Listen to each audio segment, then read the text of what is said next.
안녕하십니까. 자동차 칼럼니스트 이동입니다.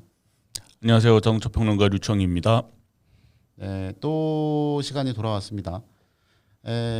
오늘 하고 싶은 주제는 좀 이렇게 뭐 복장을 보시면 아시겠지만 어디 사파리에서 춤추고 그러는 게 아니라요. 가이드의 여행 컨셉이 아니라 배경에 있는 것처럼 홈로 주행 모드의 이해라는 타이틀을 한번 잡아봤습니다.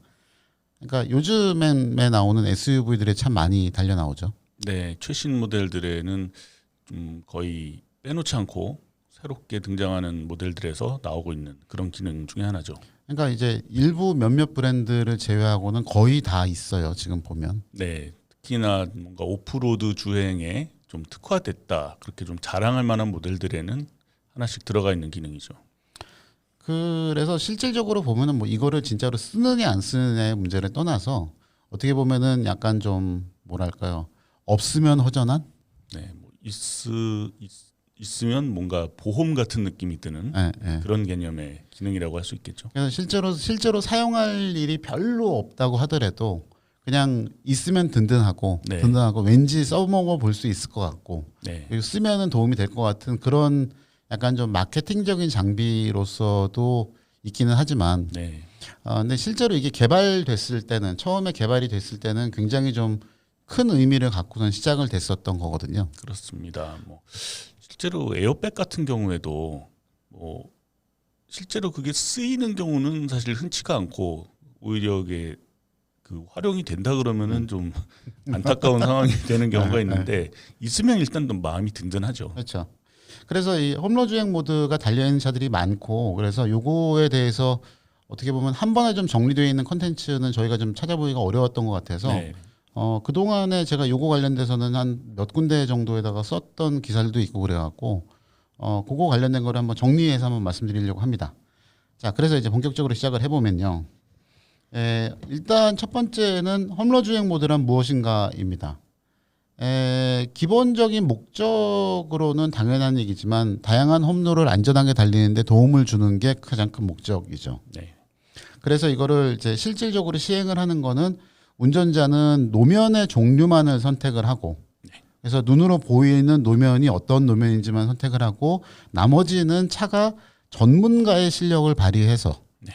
그래서 접지력을 찾아서 안전하게 달리도록 도움을 주는 게 사실은 이 기능의 핵심입니다. 무엇이냐라고 하면 그렇게 되는 건데 여기에서 보면 제가 이제 언제 시작됐냐고 질문을 드렸는데 우선 뭐 저것부터 먼저 말씀드리면 오프로드 전문가는 과연 무엇이 다른가라는 거죠. 네. 그러니까 운전을 한다고 하면 사실 전에 언젠가 한번 저 오토캐스트 라이브에서도 한번 얘기한 적이 있었습니다만 가장 두려웠던 때가 언제냐면 저는 제 경우에는 이렇게 답사를 가서 저희가 그 근무하던 시절에 답사를 가서 굉장히 길고 높은 곳에 올라갔다가 내리막을 내려올 경우가 있었어요. 네. 근데 내리막을 내려가는데 그게 경사가 좀 있는 길이었었고 비가 쏟아져서 한번 싹 젖은데 거기가 이제 풀밭이었던 거죠. 네.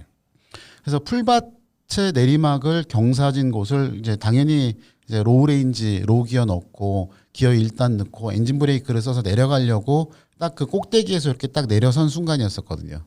근데 아시다시피 그 겨울철 빙판만큼이나 물이 젖은 풀도 굉장히 미끄럽습니다. 네.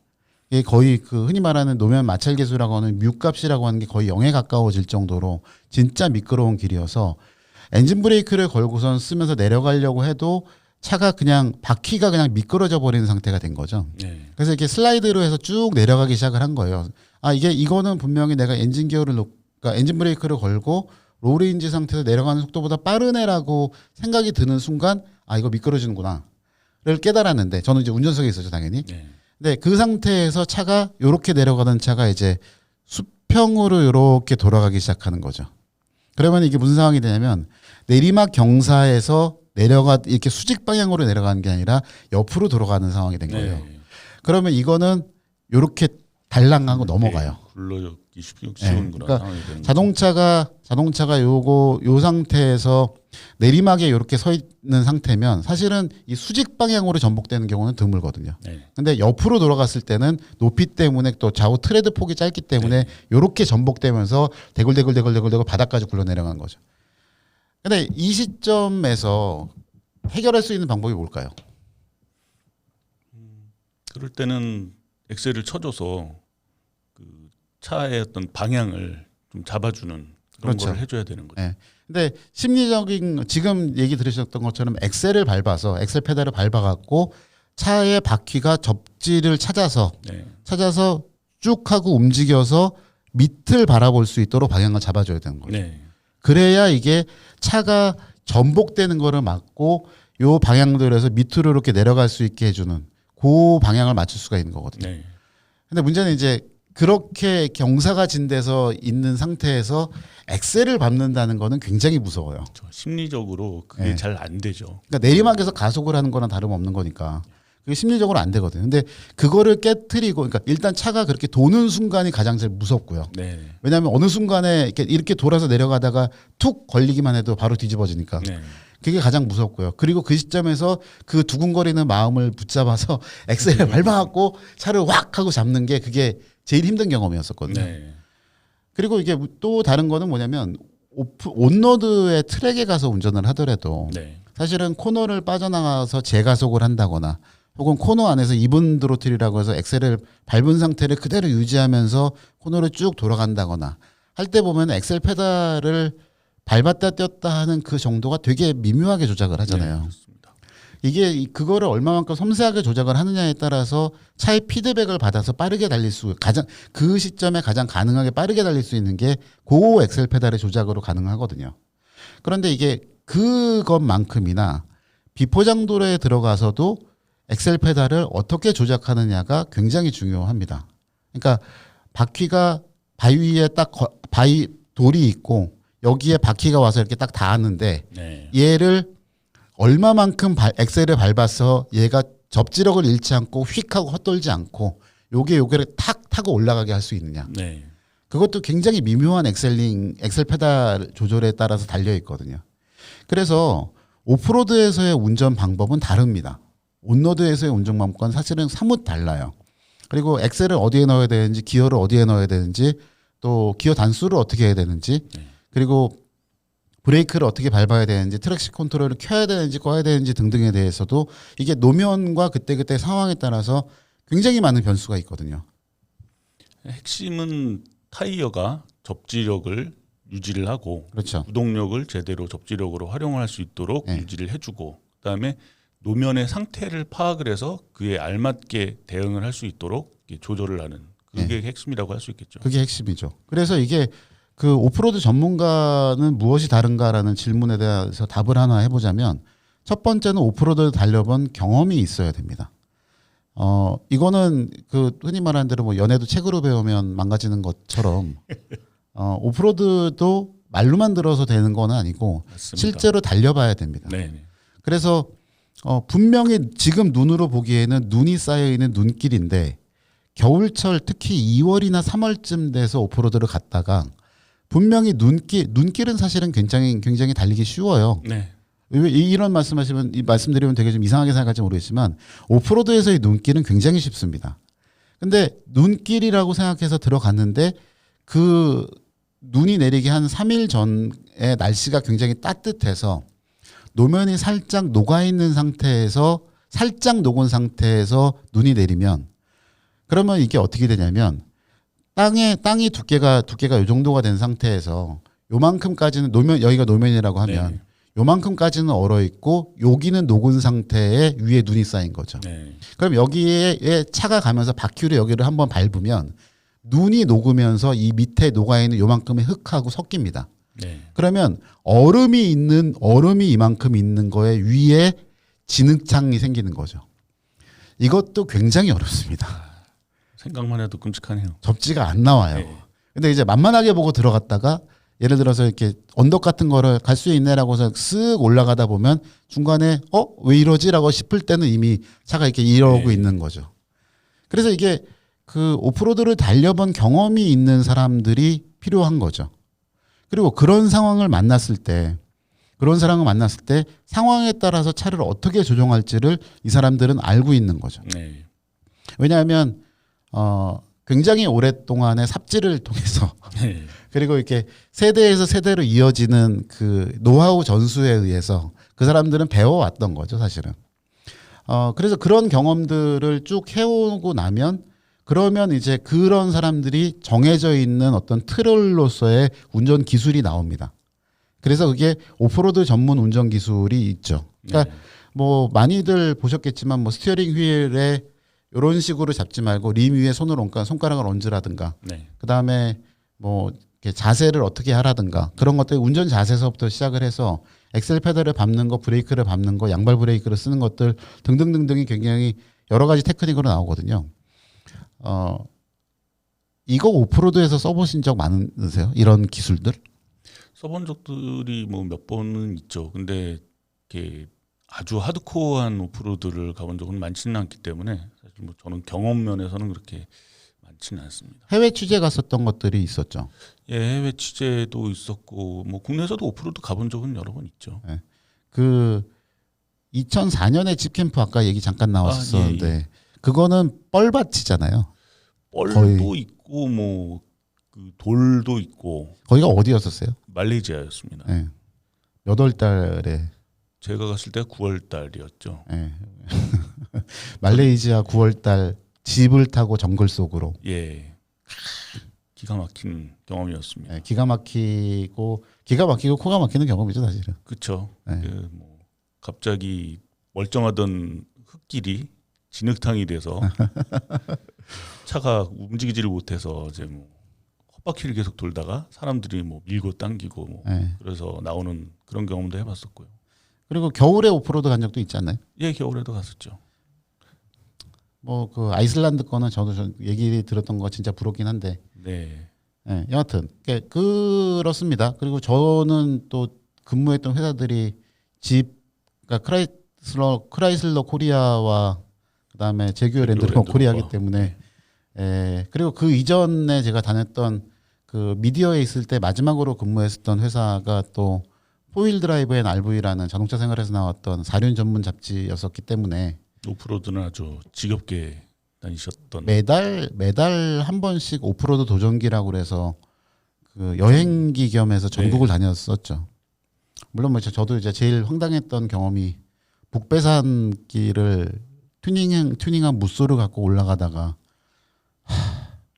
아무튼 그랬습니다. 그래서 중요한 거는 이 오프로드 전문가들의 운전 기술을 자동차가 알아서 하도록 해주는 게 지금 이런 그 험로 주행 보조 장치들의 가장 큰 기본이 되는 거죠. 그러면 이거는 과연 누가 언제 누가 어떤 차에 처음으로 썼느냐 혹시 기억나십니까? 제 기억으로는 랜드로버였던 걸로 기억을 하고요. 네. 예, 디스커버리 3. 네. 예, 미국에서는 LR3라는 이름으로 불렸던 그 모델이었던 걸로 기억을 합니다. 네, 맞습니다. 그래서 랜드로버가 이걸 처음으로 했고 요 차죠. 요 차에 처음으로 2005년에 아마 처음 달렸을 겁니다. 네. 그리고 나서 뭐 그게 레인지로버로 확장이 되고 그다음에 이제 차종에 따라서 그 이제 형태와 기능이 조금씩 달라지면서 네. 이보크가 나오게 되면서는 이제 걔는 이제 앞바퀴 굴림 베이스에 로우 레인지가 없으니까 예. 그 로우 레인지를 뺀 상태의 터레인 리스폰스가 들어가고 네. 그다음에 레인지로버 스포츠의 SVR 같은 경우는 그 오프로드 기능들은 다 있지만 거기에 스포츠 주행을 할 수 있는 온로드 스포츠 주행을 할 수 있는 기능이 추가되고 그런 식으로 계속 발전이 돼 왔죠. 그래서 여하튼 이거는 랜드로버에서 처음 시작을 했습니다. 왜 만들었을까요? 더 많이 팔려고 만든 거죠. 이거는 이제 저도 근무하던 시절에 가서 아니 왜 그러냐면 그 랜드로버를 타는 사람들 국내에서도 랜드로버 동호회에 그때는 2002년 뭐 2003년 그런 때였었거든요. 네. 그때 당시만 해도 랜드로버 동호회 분들을 만나면 진짜로 오프로드를 다니셨어요. 네. 그때 당시에 9,900만 원 하던 레인지로버 같은 거 갖고선 P38 레인지로버나 그다음에 신형 레인지로버 갖고선 다 오프로드 다니고 그러셨거든요. 네.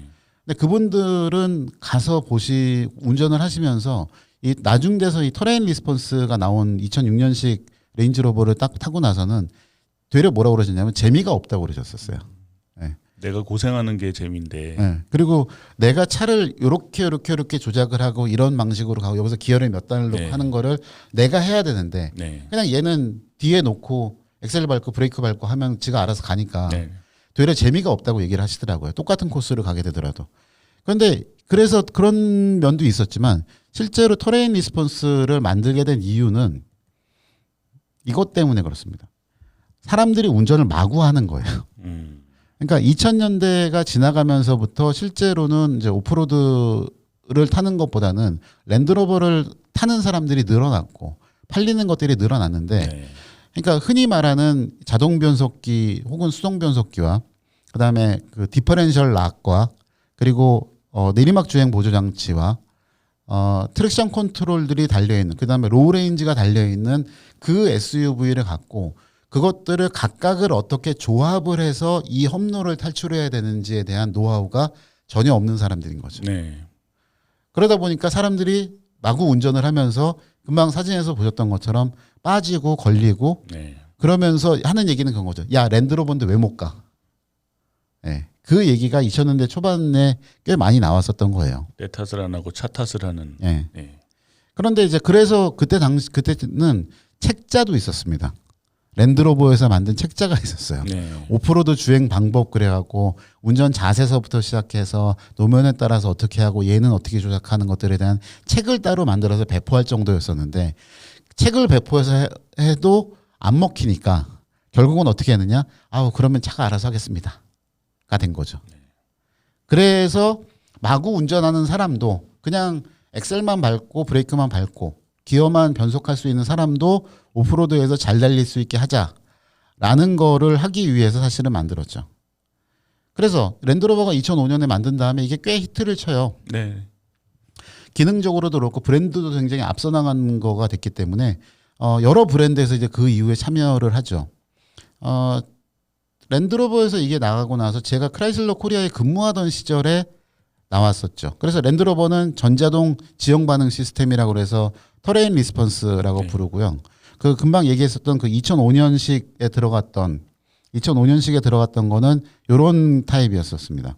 그래서 보시면 사진에서 보시면 왼쪽 하단에 있는 이 그 상하 화살표가 있는 요거 같은 경우는 이제 에어 서스펜션을 조작을 해서 차를 위아래로 오르락 내리가게 하는 네. 그 부분이고 가운데 노란 게 HDC 힐 디스턴스 컨트롤러서 내리막 주행 장치이고 그다음에 오른쪽에 있는 이 똑딱이 레버처럼 돼 있는 거가 하이 로우 레인지 네. 그러니까 2단 트랜스퍼 케이스를 고속이냐 저속이냐를 할 수 있는 그거 조작하는 거였고 요 위에 있는 것들이 그 터레인 리스폰스에서의 모드들이었죠. 네. 그래서 지금 이제 여기 사진에 있는 것처럼 오렌지색으로 되어 있는 거는 일반 도로를 주행하는 거고 그 바로 위에가 눈길에 대한 얘기였었고요. 예, 눈길이고 스노우 모드고 그 위에는 이제 숲길 진흙탕 네. 그런 길이고 그리고 옆에가 이제 모래 그래. 그리고 맨 마지막에 락 바위 모드. 그래서 이렇게 5가지 모드를 그러니까 일반 도로 주행을 포함해서 5가지 모드를 갖고 있었던 게 맨 처음 나왔던 터레인 리스폰스의 기본이었거든요. 네. 그리고 나서 여기에다가 이게 발전을 하면 지금 여기 사진에 새로 추가된 거는 신형 디펜더에 들어가 있는 터레인 리스폰스입니다. 근데 이게 처음으로 컨피규러블 한 걸로 바뀌었어요. 그러니까 요 각각의 모드마다의 상황들을 점검을 하고 그러니까 네. 상황에 따라서 자기가 보기에 이게 하면 더 나갈 것 같다고 하면은 조절이 되는 그걸로 바뀌었습니다. 약간 그 옛날 차들의 운전자가 직접 조작하는 것 같은 분위기를 좀 더 낼 수 있는 그렇죠. 그런 네. 기능이래요. 근데 훨씬 더 이제 차가 어시스트하는 방법을 운전자가 정해줄 수 있는 것이게 되니까 네. 그 조금 더 이제 발전했다고 이제 볼 수 있는 거고요. 그렇죠. 그래서 이제 랜드로버는 이런 전자동 반응 시스템이 그러니까 터레인 리스폰스가 있고 터레인 리스폰스 2가 있는데 2 같은 경우는 오토 모드가 포함이 돼서 네. 그러니까 버튼만 눌러두면 이걸 선택을 안 하더라도 차가 바퀴의 움직임이라든가 헛도는 정도라든가를 감지를 해서 모드를 자동으로 바꿔주는 네. 그 기능도 있는 것들도 추가가 됐습니다. 발전을 했다는 거죠. 그다음에 두 번째로 집에서는 셀렉터 레인이라고 부릅니다.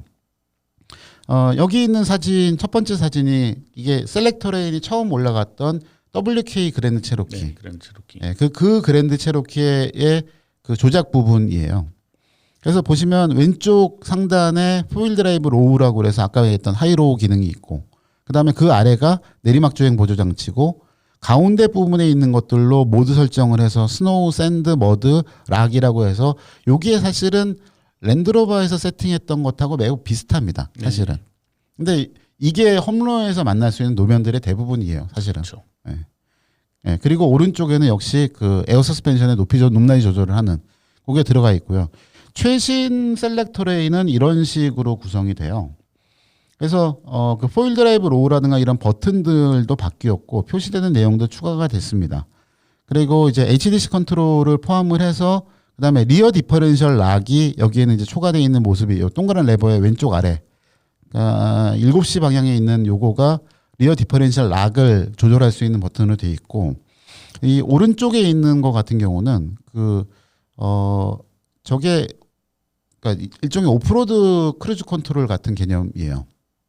네. 원래 그 HDC, 그러니까 내리막 주행 보조 장치라는 거는 내리막은 차가 관성의 영향을 받기 때문에 속도가 무조건 올라가잖아요. 네. 그래서 그 속도가 올라가지 않게 하기 위해서 로우 레인지를 사용을 하고 트랜스퍼 케이스 로우 레인지를 사용을 하고 그다음에 기어를 1단으로 내려서 엔진 브레이크를 가장 쓰는 거거든요. 네. 그럼에도 불구하고 경사가 급하거나 혹은 노면이 미끄러우면 그냥 내려가는 경우가 생기니까 그때는 차 바퀴마다의 ABS 컨트롤을 이용을 해서 차의 속도를 제어하는 게 내리막 주행 보조 장치의 원리거든요.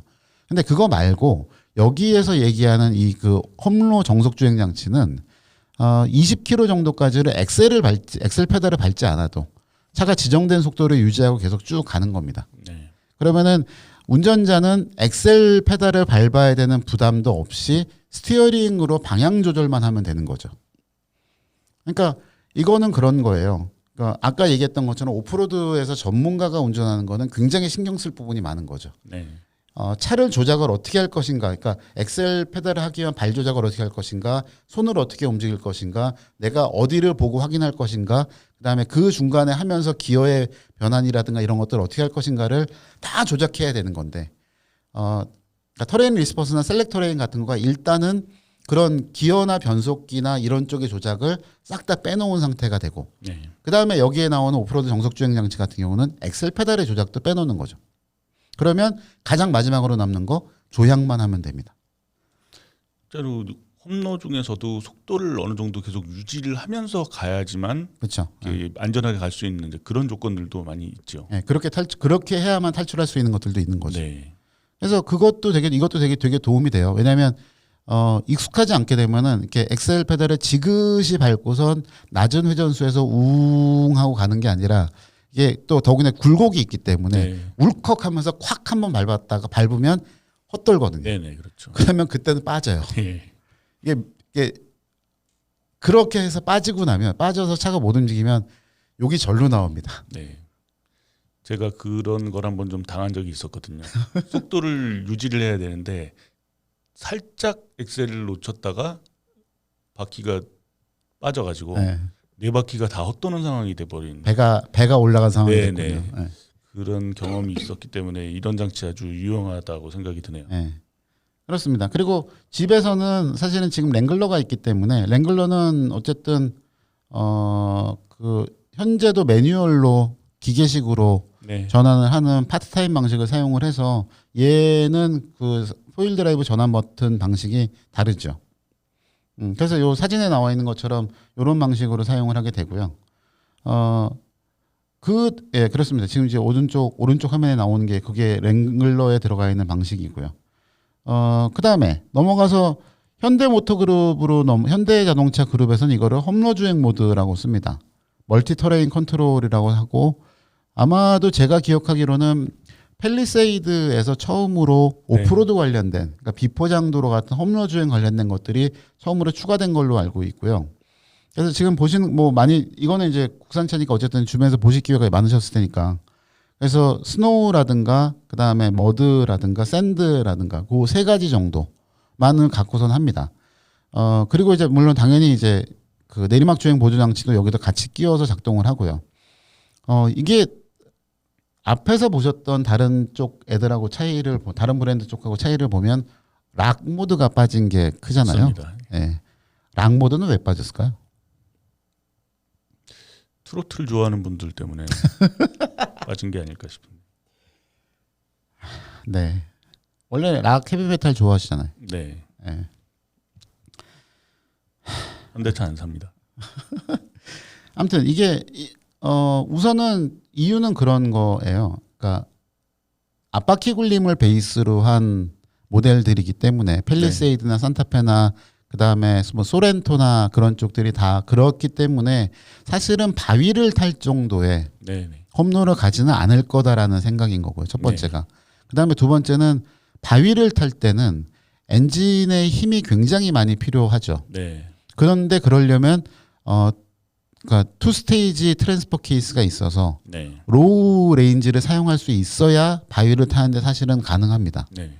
아니면 뭐 예전에 집 컴패스 같은 경우는 그 CVT 모드에서 극단적으로 낮은 1단 기어비를 만들 수가 있었거든요. 순간적으로. 네. 그래서 그것만 고정해서 가는 오프로드 모드를 넣을 수가 있었는데 그것만 그렇게라도 해서 락 모드를 써야 되는데 그게 얘는 불가능한 거죠. 네. 그래서 락 모드가 빠지고 그다음에 또 하나는 락 모드를 쓰려면 기본적으로는 에어 서스펜션이 같이 보강이 되는 게 좋아요. 그렇죠. 네, 차고 조절을 해서 왜냐하면 돌을 타고 넘으려면 얘를 타고 넘었을 때 차체 최저 지상고가 낮으면 네. 반드시 배가 걸리게 돼 있거든요. 그렇죠. 그래서 걔는 에어 서스펜션과 같이 차고를 높이고 엔진 힘을 키워서 갈 수 있는 것들이 그 두 가지가 보조가 돼야 되는데 그것도 없기 때문에 사실은 락 모드가 빠졌다고 보는 거가 맞습니다. 락모드 같은 경우에는 또 과열에 대한 그런 대비들도 돼 있어야 되기 때문에 그렇죠. 예. 예, 엑셀 쪽에도 많이 보강이 돼야 되죠. 예. 그러니까 그렇게 돼서 그러니까 결국은 이제 장애물을 타고 넘기 위한 힘이 엔진에서 만들어서 변속기와 그다음에 디퍼렌셜을 거쳐서 드라이브 샤프트를 거쳐서 디퍼렌셜을 거쳐서 가야 되니까 그쪽들도 사실은 보강이 돼야 되는 게 맞죠. 네. 그래서 여러 그러저러한 이유로 있습니다. 그래서 모하비 정도면은 들어갈 수 있기는 한데 사실 이렇게 그런 쪽에 정통 혹은 뭐 전통 혹은 그 하드코어 오프로드를 달릴 수 있게 하는 차 그런 거에 대한 생각은 별로 없는 것 같아요. 사실 회사 내부에도 이렇게 전문가라고 할 사람들은 많지 않을 것 같아요. 그러니까 경험이 없기 때문에 못 넣은 것도 있을 거라는 생각이 드네요. 근데 실제로는 그 필요성의 유무일 것 같아요. 제가 네. 보기에는. 그러니까 예를 들어서 펠리세이드 같은 경우는 펠리세이드랑 경쟁하는 차들에 그런 게 있느냐, 네. 있느냐 없느냐가 그런 거고. 그다음에 뭐 GV80 같은 경우도 제네시스 GV80 같은 경우도 경쟁하는 차들에 그게 있느냐라고 네. 보면은 락 모드까지는 없거든요. 네. X5가 됐건 뭐 걔네들이 됐건 락 모드까지는 없으니까 과연 얘 그리고 심지어 그 급에서 로우 레인지가 있는 차조차 없어져 버렸으니까. 그렇죠. 그러니까 그 상황이고 나면은 과연 락 모드를 넣어야 되느냐 말아야 되느냐는 거는 되게 고민이 됐을 거고. 네. 되려 이제 있는 차들이 좀 독특한 경우가 되는 상황이 됐던 거죠.